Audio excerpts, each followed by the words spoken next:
তুমি যদি আল্লাহ ওয়ালা আল্লাহর ওলিদের সাথে হয়ে মরতে পারো, ওলিদের সিফত নিয়ে তুমি মরতে পারবে।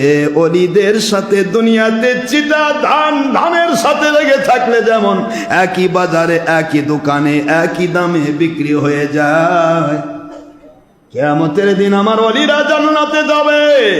আমি ডাক দিব রে ওলি, আমি তো বলেছি আল মারউ মাআ মান আহাব্বা, পৃথিবীতে যার সাথে যার আল্লাহর জন্য ভালোবাসা হয়, মহব্বত হয়, তার সাথে তার হাসর হবে।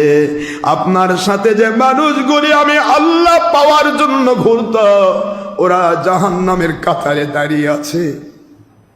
আমাকে পাওয়ার জন্য ঘুরত, কিন্তু আমল ভালো করতে পারে নাই, গুনাহ করেছে, ওদের অনেক অন্যায় হয়ে গেছে। ও আমার ওলি,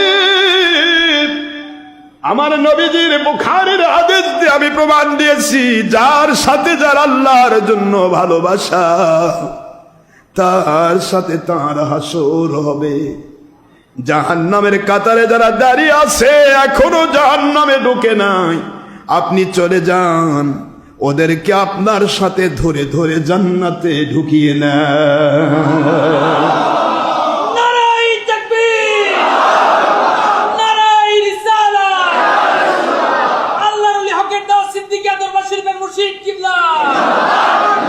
এই জন্য আল্লাহ পাক রব্বুল আলামিন ওসিলাকে টার্গেট করেছেন।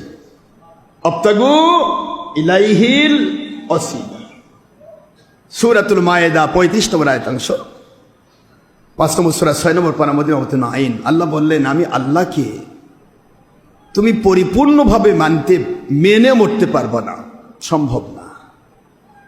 একটু বাহানা তালাশ করো, একটু ওসিলা তালাশ করো।